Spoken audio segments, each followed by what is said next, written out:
బుడ్డపోరలు ఆడుకునేటప్పుడు గమ్మతుంటదుల్లా. నేను మొదాలంటే నేను మొదాలని పోటీ పడతారు. ఇదంతా లొల్లెందుకు అనుకుంటే నెంబర్లు వేసుకుంటారు. వచ్చిన నెంబర్ బట్టి ఆడాలన్నట్టు. అట్లనే కాలాలు సుత నేను అరుచుకుంటా అంటే నేను అరుచుకుంటా అని మొన్నటిదాకా ఆనెండ కాలాలు పోటీ పడి ఎట్లా సరిచినాయో చూడనే చూస్తిమి. ఇక మీరే ఉన్నారా, నేను చూసుకోవద్దా అని సలి బయలుదేరిందుల్లా. ఆటక మీద ఉన్న గరంకోట్ల దుమ్ము దుల్పుర్రిగా చలి పెరిగింది. మళ్ళా హైదరాబాద్ లో అడుగు పెట్టింది, ఆదిలాబాద్ లో అందుకుంది, ఖమ్మంలో కాలు పెట్టింది, కరీంనగర్ ను కవర్ చేస్తుంది, వరంగల్ లో వణుకుడు చాలైంది, పాలమూరుకు పాకుతున్నది, నల్గొండ మీద నజరేసింది, మెదక్ మీద ముసుగేస్తుంది, సంగారెడ్డిని రగ్గులు తయారు చేసుకోమంది, ఇందూర్లో ఈగం పెరుగుతాంది.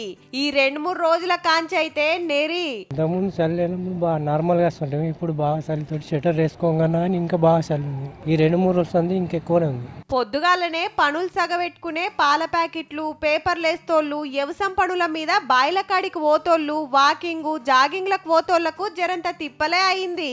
ఆడాడ మంచువానకు ఎదురుంగా ఏమొస్తుందో కానరాకుంటుంది. అరికట్నాలు కట్టుకొని రగ్గులు కప్పుకొని పనులు సగబెట్టుకుంటాన్రు. కొందరు సలిమంటలు చాలు చేసిండ్రుల్లా. అప్పుడే బాగా చలి పెడుతుంది.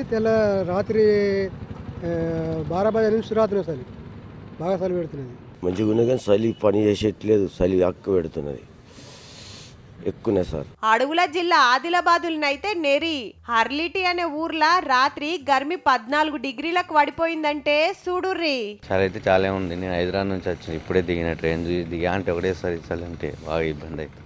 ఏమిట్లకేం గాలే ఇప్పుడే గిట్లుంటే రేపు ఇంకెట్లుంటదో. బుడ్డ పోరలు పెద్ద మనుషులు పైలం మరి జరా.